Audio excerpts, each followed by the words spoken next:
إن الحمد لله نحمده ونستعينه ونستغفره ونعوذ بالله من شرور أنفسنا ومن سيئات أعمالنا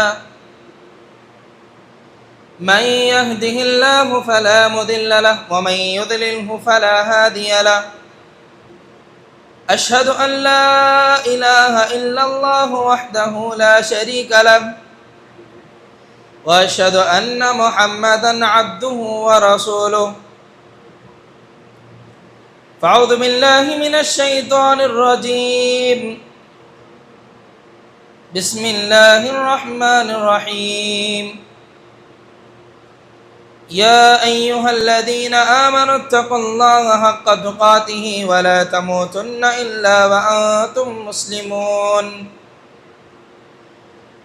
يا أيها الناس اتقوا ربكم الذي خلقكم من نفس واحدة وخلق منها زوجها وبث منهما رجالا كثيرا ونساء واتقوا الله الذي تساءلون به والأرحام إن الله كان عليكم رقيبا يا أيها الذين آمنوا اتقوا الله وقولوا قولا سديدا يصلح لكم أعمالكم ويغفر لكم ذنوبكم ومن يطع الله ورسوله فقد فاز فوزا عظيما أما بعد فإن خير الحديث كتاب الله وخير الهدى هدى محمد صلى الله عليه وسلم وشر الأمور محدثاتها وكل محدثة بدعة وكل بدعة ضلالة الضلالة في النار قال الله تبارك وتعالى في كلامه المجيد بسم الله الرحمن الرحيم واعتصموا بحبل الله جميعا ولا تفرقوا تمام قسم کی تعریف و توصیف، کبریائی و بڑائی، جہ و جلال، شان و شوکت صرف اسی اللہ رب العالمین کے لیے ہے جو میرا اور آپ کا خالق ہے، مالک ہے، رازق ہے، پالنہار ہے، پروردگار ہے۔ بعدہ درود و سلامتی کا نزول ہو تمام انبیاء کرام علیہ السلام پر، بالخصوص میرے اور آپ کے آخری نبی تاجدار مدینہ آمینہ کے لال جناب محمد الرسول اللہ صلی اللہ علیہ وسلم پر، اللہم صلی وسلم علی نبینا محمد صلی اللہ علیہ وسلم۔ حاضرین جمعہ، آج امت مسلمہ جس اندوہناک، الم انگیز اور تاریک دور سے گزر رہا ہے، وہ کسی سے چھپا ہوا نہیں ہے۔ چاہے وہ برما میں قتل کیے گئے مسلمانوں کی چیخ و پکار ہو، یا مظلوم کشمیری مسلمانوں کی آہ و بکا ہو، یا فلسطین میں گرائے گئے بمباری کے دھماکے ہو، یا غزہ کے وہ معصوم بچوں کو جنہیں موت کے گھاٹ اتارا گیا ہو، ان کی موتوں کو دیکھ کر بل بلانے والے، رو رو کر گڑ گڑانے والے، ان کے والدین کی آہ و بکا ہو، یہ کسی سے مخفی نہیں ہے۔ پوری دنیا والوں کے سامنے یہ تمام چیزیں واضح ہیں۔ لیکن مسئلہ یہ ہے کہ ہر جگہ پر مسلمان کیوں مظلوم نظر آتا ہے؟ ہر جگہ اس کی عزت کے ساتھ کھلواڑ کیا جاتا ہے، مسلمانوں کی عزتوں کو اچھالا جاتا ہے، ہر طرح سے اسے آج کمزور کرنے کی کوششیں کی جا رہی ہیں۔ کبھی اس کے جائیداد کو ہڑپ لیا جاتا ہے، کبھی ان کی بیٹیوں پر نگاہوں کو رکھا جاتا ہے، کبھی ان کی مسجدوں میں نگاہ رکھا جاتا ہے، کبھی ان پر اذان پر پابندی لگائی۔ ایسا کیوں؟ وہ کیا وقت تھا کہ جب وہ 313 جن کی مدد کے لیے آسمان سے فرشتے اتر کر کے آتے تھے، وہ 313 جب اپنے ہاتھوں کو آسمان کی طرف اٹھاتے تو ان کے ہاتھ نیچے اترنے سے پہلے رب العالمین ان کی دعاؤں کو قبول کر لیا کرتا تھا۔ ان کے دل میں ذرے برابر بھی اگر تکلیف ہوتی تو اللہ رب العالمین فوراً ان کی مدد کے لیے آ جایا کرتا تھا. لیکن آج کیا مسئلہ ہے؟ امت مسلمہ کی اتنی بڑی تعداد میں امت مسلمہ آج اللہ رب العالمین سے مدد مانگ رہی ہے، رو رہی ہے، گڑ گڑا رہی ہے، اللہ رب العالمین سے مدد طلب کر رہی ہے. لیکن وہ کیا وجہ ہے کہ اللہ رب العالمین کی مدد ہم سے روٹھی ہوئی ہے؟ اللہ رب العالمین ہم لوگوں کی مدد کرنا نہیں چاہتا، وہ کیا وجہ ہے؟ ویسے تو میں بتاؤں تو اس کی بہت ساری بنیادی وجہ ہیں، لیکن میں ایک وجہ بتا کر کے میں اپنی بات کو ختم کروں گا. اس مسئلے کو ہم ایک تاریخ کے ایک واقعے کے ذریعے سے ہم حل کرنے کی کوشش کریں گے. تو چلیے ذرا تاریخ کی وادیوں میں گھوم کے آتے ہیں. جنگ احد کا مسئلہ ہے. تمام صحابہ کرام رضوان اللہ علیہ مجمعین میدان جنگ میں جمع ہو گئے ہیں. اب لڑنے کا وقت آ گیا ہے. نبی صلی اللہ علیہ وسلم نے چند صحابہ کرام کو جو تیر انداز میں بڑے ماہر تھے، تیر بازی کرنے میں، تیر برسانے میں چند صحابہ کرام بہت ماہر تھے، نبی صلی اللہ علیہ وسلم نے ان کو چنا اور پہاڑ کے ایک مقام پر انہیں کھڑا کیا اور کہا کہ مسلمانوں کے ساتھ کچھ بھی مسئلہ ہو جائے، مسلمان چاہے جنگ کو جیتے یا ہار جائے، کسی بھی صورت میں تم لوگوں کو یہاں سے اترنا نہیں. یہ میرا حکم ہے، یہ میرا آرڈر ہے. نبی صلی اللہ علیہ وسلم نے حکم دے کر کے صحابہ کرام کو وہاں ٹھہرایا. دیکھتے ہی دیکھتے جنگ شروع ہوئی. بڑی جواں مردی کے ساتھ، بڑی ہمت کے ساتھ، بڑی طاقت کے ساتھ صحابہ اکرام لڑتے رہے، یہاں تک کہ مسلمانوں کے حق میں یہ فیصلہ ہو گیا کہ وہ جنگ مسلمان جیت گئے تھے. کفار میدان جنگ چھوڑ کر کے بھاگنے لگے. لیکن ایک مسئلہ یہ ہوا کہ کفار میدان جنگ چھوڑ کر جانے کے بعد بعض صحابہ اکرام مال کو جمع کر رہے تھے. اب وہاں پر پہاڑ پر کھڑے صحابہ دیکھ رہے تھے کہ چند صحابہ اکرام مال کو جمع کر رہے ہیں، تو ان کے دل میں جیسے ہی مال کی حرص اٹھی، ان کے دل میں دنیا کی محبت جیسے پیدا ہو گئی. بعض صحابہ نے کہا کہ غنیمہ غنیمہ، مال غنیمت مال غنیمت. بعض صحابہ نے کہا کہ روکا نہیں، یہ نبی صلی اللہ علیہ وسلم کا حکم ہے، کسی بھی صورت میں ہم لوگوں کو یہاں سے اترنا نہیں ہے. لیکن چند صحابہ اکرام نے اختلاف کیا، اس جگہ کو چھوڑ کر کے وہ بھی مال غنیمت لوٹنے کے لیے نکل پڑے. تو خالد بن ولید نے دیکھا بھاگتے ہوئے کہ وہ کمزور، وہ جو حصہ جہاں نبی صلی اللہ علیہ وسلم نے صحابہ اکرام کو رکھا تھا وہ حصہ کمزور ہو گیا. جیسے خالد بن ولید ایک بہترین سولجر تھے. خالد بن ولید ایک ایسا آدمی، ایک ایسا سولجر، ایک ایسا کمانڈر ہے، وہ حالت ایمان میں بھی اور حالت کفر میں بھی کوئی ایسی جنگ نہیں ہے جو خالد بن ولید نے ہارا. ایسے سولجر تھے کہ جنہوں نے دیکھا کہ وہ حصہ کمزور ہو گیا تو خالد بن ولید فوراً اپنے سولجرز کو لے کر کے اس حصے سے داخل ہوئے اور مسلمانوں کو اتنی بری طریقے سے مارا، اتنی بری طریقے سے صحابہ اکرام پر حملہ کیے کہ جس میں 70 سے زائد صحابہ اکرام اس جنگ کے اندر شہید ہو گئے. مسلمانوں کی جیتی ہوئی جنگ کو دوبارہ مسلمانوں کو اس جنگ کو ہارنا پڑا. یہ میدان جنگ ان کے اپنے ہاتھ میں آ گیا تھا، صحابہ اکرام جیت گئے تھے، لیکن باوجود اس کے جیتی ہوئی جنگ کو ان لوگوں کو ہارنا پڑا. صحابہ اکرام رضوان اللہ علیہ مجمعین کو شکست ملی. کیوں؟ اس کی وجہ کیا ہے؟ بڑے بڑے صحابہ اکرام اس جنگ کے اندر جو ہے شہید کر دیے گئے. اس کی وجہ کیا؟ اس کی دو وجہ. ایک کیا ہے؟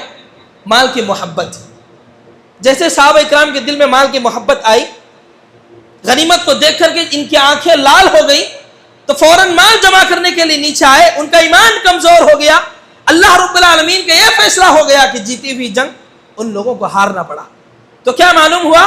آج مسلمان کروڑوں کی تعداد میں ہونے کے باوجود آج مسلمانوں کی کوئی وقت نہیں ہے. کیوں؟ اس کے دل میں آج مال کی محبت ہے. دنیا کی حرص ایک مسلمان کے دل کے اندر آ گئی ہے. اسی مال کی محبت، اسی پیسوں کی لالچ کی وجہ سے آج مسلمان کا ایمان دن بدن کمزور ہوتا چلا جا رہا ہے، کہ جس کی وجہ سے آج ہماری صفوں سے اتحاد ختم ہو گیا ہے. آج ہماری صفوں کے اندر دراڑیں پڑی ہوئی ہیں، کوئی بھی گھستا ہے اسی دراڑوں کا فائدہ اٹھاتے ہوئے ہم لوگوں کو الگ کرنے کی، کاٹنے کی کوششیں کرتا ہے. یہ پہلی وجہ ہے، مال کی محبت، دنیا کی محبت، کہ کہ جس کی وجہ سے آج مسلمان دنیا کے ہر کونے میں ذلیل و خوار. اور دوسری وجہ نبی صلی اللہ علیہ وسلم کی نافرمانی. میں آپ کو بتاؤں، ہم عام طور پر کیا سوچتے ہیں کہ جس نے دنیا کے اندر 2 سے 4 بنگلے بنائے وہ آدمی کامیاب، جس کے پاس کروڑوں روپے مال پڑا ہو وہ انسان کامیاب ہے، جس نے 2 سے 4 کار اگر خرید لیے ایسا انسان کامیاب ہے. اگر میں آپ کو بتاؤں، کتاب اللہ و سنت رسول کے مطابق دنیا کا سب سے کامیاب اور کامران مومن وہ ہے جو اللہ اس کے رسول کی اطاعت کرتا ہے. جی دلیل آیت کریمہ، اللہ نے فرمایا، اللہ رب العالمین نے کیا فرمایا؟ وَمَن يُطِعِ اللَّهَ وَرَسُولَهُ فَقَدْ فَازَ فَوْزًا عَظِيمًا. جو اللہ اور اس کے رسول کی اطاعت کرتا ہے تحقیق ہے اس نے بڑی کامیابی کو حاصل کر لیا. جی اللہ رب العالمین نے اس آیت کریمہ کے اندر مجھے اور آپ کو یہ نکتہ دیا کہ اگر آپ کو دنیا کے اندر کامیاب ہونا ہے تو کتاب اللہ و سنت رسول کے مطابق زندگی گزارنا ہو. یہی وجہ ہے کہ جب ہم کتاب اللہ و سنت رسول کے مطابق زندگی گزاریں گے، قرآن اور حدیث کے مطابق اپنی زندگی کو گزاریں گے، تو ہماری صفوں کے درمیان اتحاد پیدا ہوگا، ہمارے درمیان یونٹی پیدا ہوگی، ہماری یونٹی مضبوط ہوگی. اللہ نے ایک اور آیت کریمہ کے ذریعے سے مسلمانوں کو ایک کرنے کا، اللہ نے جو ہے ایک ہونے کا اللہ رب العالمین نے مجھے اور آپ کو حکم دیا. کہا دلیل آیت کریمہ وَاعْتَصِمُوا بِحَبْلِ اللَّهِ جَمِيعًا وَلَا تَفَرَّقُوا. مومنو، تم اللہ کی رسی کو مضبوطی سے پکڑے رہو، آپس میں تم جدا جدا نہ ہونا، تم آپس میں اختلاف نہ کرنا. اگر اختلاف کرو گے تو تمہارے قدم اکھاڑ دیے جائیں گے، تم اختلاف کرو گے تو اللہ کا عذاب تم پر آئے گا. اگر تم اختلاف کرو گے تو تمہاری طاقت، تمہاری قوت ٹوٹ جائے گی، تم مر جاؤ گے. اللہ نے اس آیت کریمہ کے اندر کہا کہ تم اللہ کی رسی کو مضبوطی سے پکڑو. اللہ کی رسی سے کیا مراد ہے؟ کتاب اللہ، ایک اللہ کی کتاب ہے، اور دوسرا نبی صلی اللہ علیہ وسلم کی سنت ہے. کتاب اللہ و سنت رسول کو پکڑنے کا مطلب یہ نہیں ہے کہ قرآن اور حدیث کو ہم سامنے رکھیں گے، جیسے ہمارا من چاہے گا ویسے ہم حدیث کو سمجھیں گے، جیسے ہمارا دل چاہے گا ویسے ہم قرآن مجید کو سمجھ کر کے اپنی منمانی زندگی کے مطابق، ہمارے خواہشات کے مطابق ہم قرآن اور حدیث پر عمل کریں گے. ایسا ہرگز نہیں ہے. کتاب اللہ و سنت رسول پر ویسے عمل کرنا ہے جیسے میرے اور آپ کے صحابہ نے کیا تھا، جیسے ہمارے صحابہ کرام رضوان اللہ علیہم اجمعین نے اپنی زندگیوں میں کتاب اللہ و سنت رسول کے مطابق جیسے انہوں نے جس پہلو پر عمل کر کے دکھایا، ویسے انہی پہلوؤں کو ہماری زندگی کے اندر لانا ہے، انہی پہلوؤں کو اپنی زندگی کے اندر لانا ہے، اسی طور طریقے پر ہماری زندگیوں کو گزارنا ہے. ہم نے کیا سمجھا؟ کتاب اللہ سنت رسول کے مطابق جیسے ہم لوگوں کو قرآن اور حدیث سمجھ میں آتا ہے ویسے ہم لوگ جو ہے اپنی زندگی کے اندر ہم عمل کریں گے. ایسا نہیں. اب دیکھو دنیا میں جتنے فرقے ہیں، ہر فرقے کا آدمی یہی دعویٰ کرتا ہے کہ ہم صحیح مسلک پر ہیں، ہمارا صحیح مسلک ہے، ہم بھی کتاب اللہ و سنت رسول کے مطابق زندگی گزارتے ہیں. اب بتاؤ، اگر ہر فرقے والا اس کا دعویٰ یہ ہے کہ وہ صحیح مسلک پر ہے، تو اس کا مسلک صحابہ کرام رضوان اللہ علیہ مجمعین کے مسلک سے کیوں ہٹا ہوا ہے؟ اگر ان کا مسلک صحیح ہے، وہ صحیح کتاب اللہ و سنت رسول کے مطابق زندگی گزارتے ہیں، تو پھر ان کا دین صحابہ کرام کے دین سے کیوں ہٹا ہوا ہے؟ تو اس کا مطلب کیا ہے؟ کتاب اللہ و سنت رسول کو ویسے سمجھنا ہے جیسے صحابہ کرام نے سمجھا تھا اور دوسروں کو سمجھایا تھا. اور اللہ رب العالمین نے اسی جنگ احد کے موقع پر اس آیت کریمہ کو نازل فرمایا. کہا وَلَقَدْ صَدَقَكُمُ اللَّهُ وَعْدَهُ إِذْ تَحُسُّونَهُم بِإِذْنِهِ حَتَّى إِذَا فَشِلْتُمْ وَتَنَازَعْتُمْ فِي الْأَمْرِ فَعَصَيْتُم مِّن بَعْدِ مَا أَرَاكُم مَّا تُحِبُّونَ مِنكُم مَّن يُرِيدُ الدُّنْيَا وَمِنكُم مَّن يُرِيدُ الْآخِرَةَ. کہ جب اللہ کے حکم سے اللہ نے جب اپنا وعدہ سچ کر دکھایا، تم اللہ کے حکم سے ان لوگوں کو تم کاٹ رہے تھے، لیکن جیسے تم کمزور پڑ گئے، تمہارے درمیان اختلاف آ گیا، تو اللہ رب العالمین نے تمہاری صفوں کو اجاڑ دیا. تو اس سے کیا معلوم ہوا؟ آج مسلمان کمزور ہونے کی بنیادی وجہ یہی ہے کہ آج ہمارے صفوں سے اتحاد ختم ہو چکا ہے.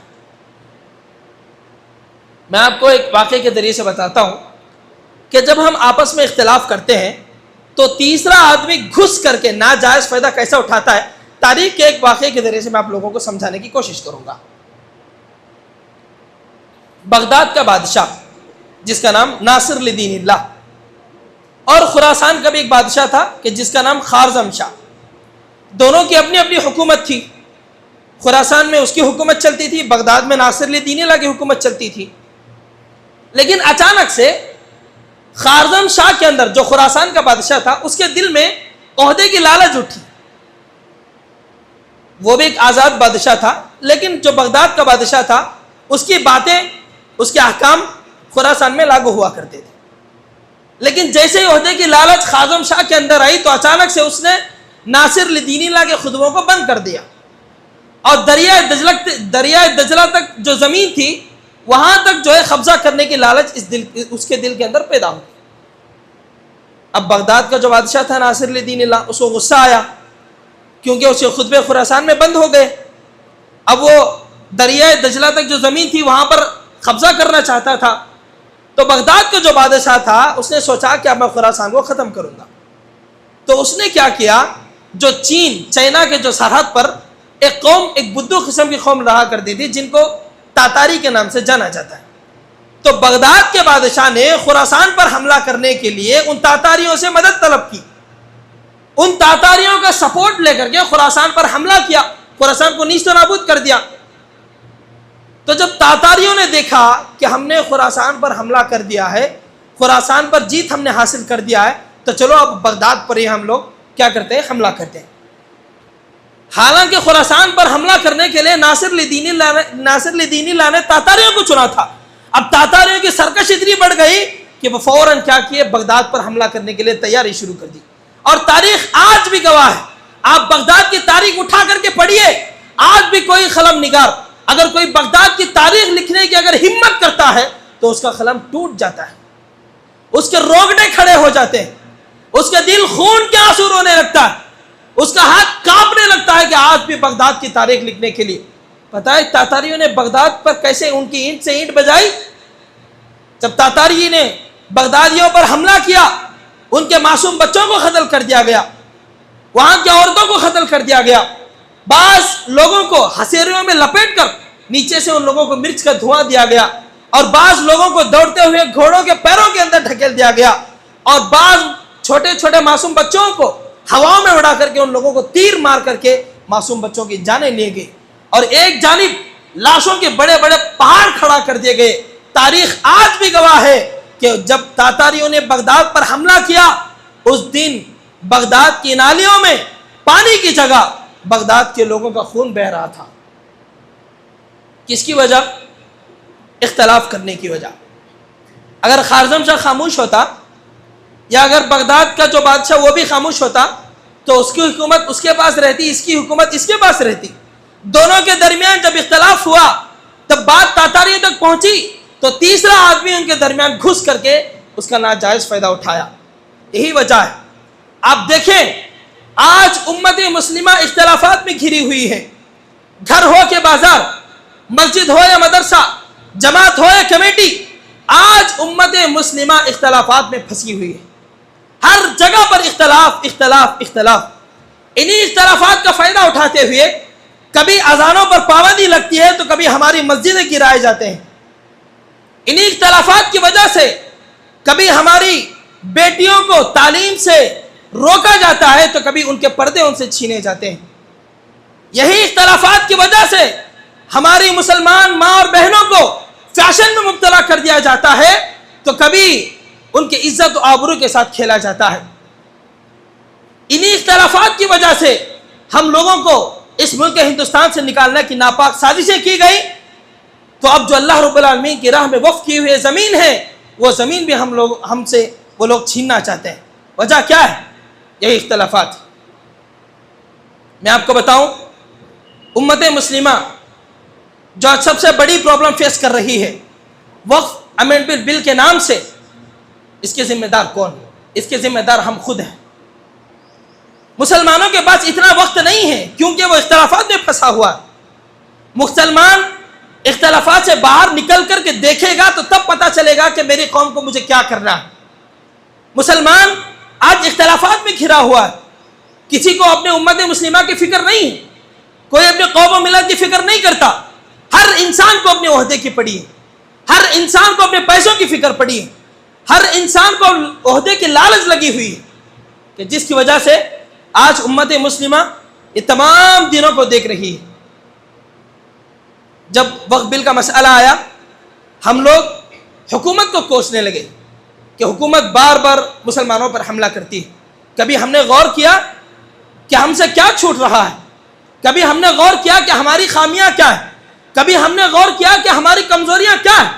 اگر مسلمانوں کے پاس اتنا وقت نہیں ہے کہ وہ اختلافات سے نکل کر کے اپنی امت مسلمہ کے بارے میں فکر کریں، ارے کہاں امت مسلمہ جب لڑائی اور اختلافات سے باہر نکلے گی تو تب جا کر کے اپنی امت مسلمہ کی فکر کرے گی۔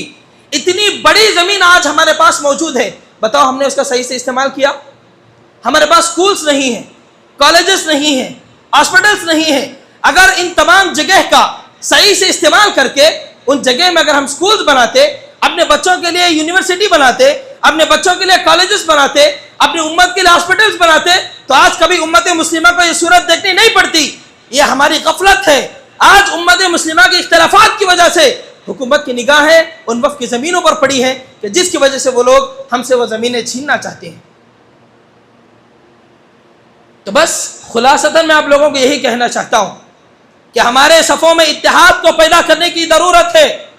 آج نوجوان اپنے آپ کو مضبوط کہتا ہے، اپنے آپ کو بڑا ایمان والا کہتا ہے، اس کا ایمان جو اسے کھینچ کر کے مسجد تک نہیں لے کے آیا، ایسا ایمان امت مسلمہ کے اندر کیا جو ہے انتشار کو لا سکتا ہے، کیا انقلاب کو لا سکتا ہے؟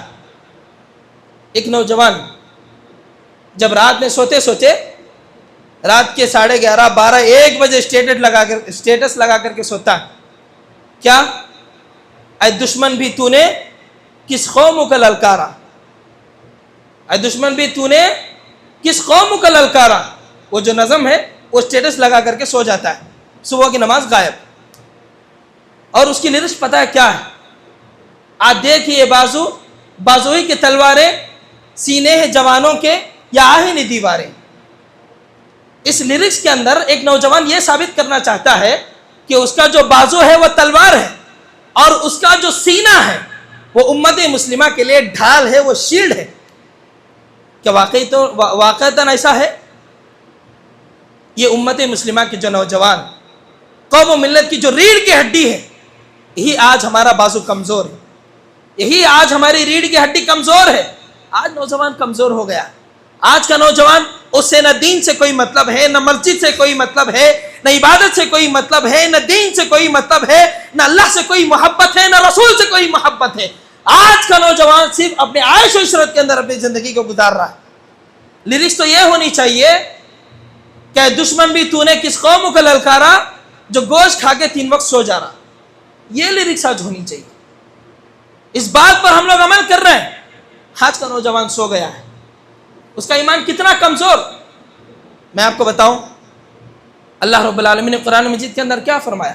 وَأَطِيعُوا اللَّهَ وَرَسُولَهُ وَلَا تَنَازَعُوا فَتَفْشَلُوا وَتَذْهَبَ رِيحُكُمْ وَاصْبِرُوا، کہ اگر تم اللہ اور اس کے رسول کی اطاعت نہیں کرو گے، تم آپس میں اختلاف کرو گے، تو اللہ رب العالمین قوم کے درمیان سے تمہاری ہوا کو اکھاڑ دے گا۔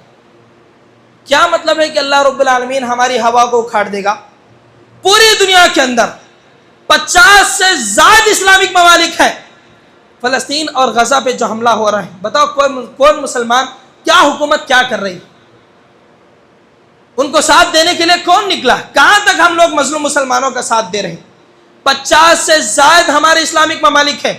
5 ریاستیں مل کر کے جب امریکہ کو سپر پاور بنایا جا سکتا ہے، تو 50 سے زائد ہمارے ممالک ہیں، تو کیا ہم لوگ سپر پاور نہیں بن سکتے؟ آج مسلمان کا ایمان دیکھو، نوجوان کا ایمان دیکھو، آج ہم اختلافات میں پڑے ہوئے ہیں۔ تو بس کیا ہے؟ آپسی اختلافات کو ختم کر کے ہماری صفوں میں اتحاد کو پیدا کرنے کی ضرورت ہے۔ اے غافل مسلم، جاگ ذرا، اب وقت نہیں ہے سونے کا۔ اے غافل مسلم، جاگ ذرا، اب وقت نہیں ہے سونے کا۔ یہ وقت اگر غفلت میں کٹے، آئے گا زمانہ رونے کا۔ وہ دن آئے گا کہ اگر ہم ایسے ہی کمزور رہیں گے، ہمارے صفوں کے درمیان اگر ہم اتحاد کو پیدا نہیں کریں گے، ہماری صفوں میں اگر ہم مضبوطی کو نہیں لائیں گے، وہ دن دور نہیں کہ جیسے بابری مسجد ہماری چھینی گئی ویسے ہی ہماری یہ مسجدیں بھی چھینی جائیں. میں آپ کو بتاؤں، امت مسلمہ جو اپنے آپ بڑے متحد نظر آتے ہیں، اپنے آپ کو بولتے ہیں کہ ہمارے صفوں میں اتحاد ہے، ہم ایک ہیں، جب NRC اور CA کا مسئلہ آیا تو ہر مسلمان سڑک پہ آ گیا. کیوں؟ کیونکہ NRC اور CA کا ہر گھر کا مسئلہ تھا، ہر مسلمان کا مسئلہ تھا، اسی لیے ہر مسلمان سڑک پہ آیا اور احتجاج کرنا شروع کر دیا. کیوں؟ اس کے بیوی کا مسئلہ ہے، اس کے بچوں کا مسئلہ ہے، اس کے رشتہ دار کا مسئلہ ہے. اسی لیے جب NRC اور CA آیا تو ہر مسلمان سڑکوں پہ نظر آیا.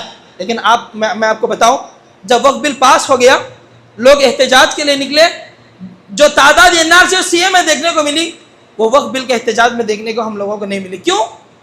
یہ ہمارا مسئلہ تھوڑی ہے. جائے گا تو کمیٹی کی جگہ جائے گی، پراپرٹی جائے گی تو مسلمانوں کی جائے گی، پراپرٹی جائے گی تو کمیٹی کی جو جماعت ممبران کی جو پراپرٹی ہے وہ پراپرٹی جائے گی، تھوڑی نہ ہماری پراپرٹی جائے گی. اس سے ہمارے بیوی بچوں کو نقصان تھوڑی ہے. وہ تو اللہ رب العالمین کی راہ میں وقف کی ہوئی زمینیں ہیں، وہ جائے گی تو ہم لوگوں کو کیا فرق پڑے گا. یہ سوچ لے کر کے آج مسلمان بیٹھا ہوا.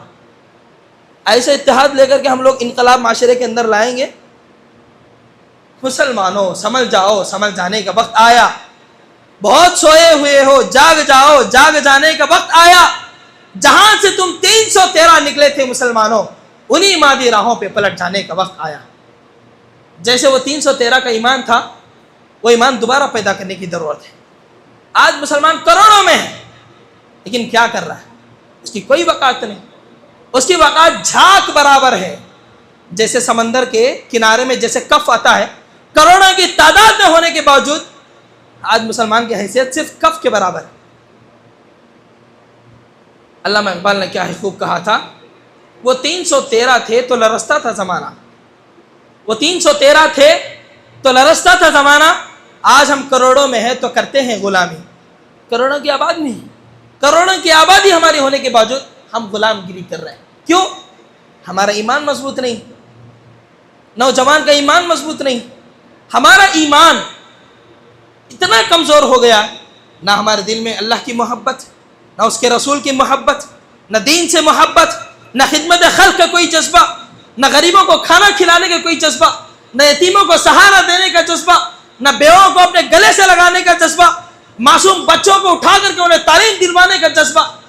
نوجوان آج کہاں جا رہا ہے؟ ہمارے حالات کو بدلنے کی ضرورت ہے، اپنے آپ کو بدلنے کی ضرورت ہے. ورنہ وہ دن دور نہیں کہ جیسے گجرات کے مسلمان کی عورتوں کے ساتھ ان کی عزت و آبرو کو سڑکوں میں لا کر کے لوٹا گیا. اگر ہم ایسے ہی کمزور رہیں گے، اپنے ایمان کو ایسے ہی کمزور کرتے رہیں گے، ابھی بھی ہم اپنے صفوں میں اتحاد کو اگر پیدا نہیں کریں گے، وہ دن دور نہیں کہ ہماری ماں اور بہنوں کی عزتوں کو بھی لوٹا جائے. وہ دن دور نہیں کہ جیسے بابری مسجد کو منہدم کر دیا گیا ویسے ہی ہماری مسجدوں کو بھی گرا جائے گا. مسجدوں کو آباد کرنے کی ضرورت ہے، ہمارے ایمانوں کو مضبوط کرنے کی ضرورت ہے، اپنے صفوں میں اتحاد کو پیدا کرنے کی ضرورت ہے. رب العالمین سے میں یہی دعا کرتا ہوں کہ اللہ رب العالمین ہم تمام لوگوں کو آپس میں ایک ہو کر بھائی چارگی کے ساتھ زندگی گزارنے کے اللہ رب العالمین ہم لوگوں کو توفیق بخشے. اللہ رب العالمین سے دعا ہے کہ اللہ رب العالمین ہمارے صفوں میں اتحاد کو پیدا کرے.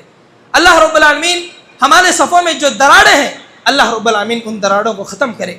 امت مسلمہ کے جو مسائل ہیں، اللہ رب العالمین امت مسلمہ کو اس مسائل کو آسان کرے، ان مسائل کو حل کرے. امت مسلمہ کے جو اختلافات ہیں، اللہ رب العالمین ان اختلافات کو ختم کرے. جب تک اللہ رب العالمین مجھے اور آپ کو زندہ رکھے، کتاب اللہ و سنت رسول کے مطابق زندگی گزارنے والا بنائے. جب ہم مر جائیں تو اسی کتاب اللہ و سنت رسول کی روشنی میں اللہ رب العالمین مجھے اور آپ کو موت نصیب فرمائے. آمین یا رب العالمین. واخر دعوانا ان الحمد للہ رب العالمین. سبحان ربک رب العزة عما یصفون وسلام علی المرسلین والحمد للہ رب العالمین.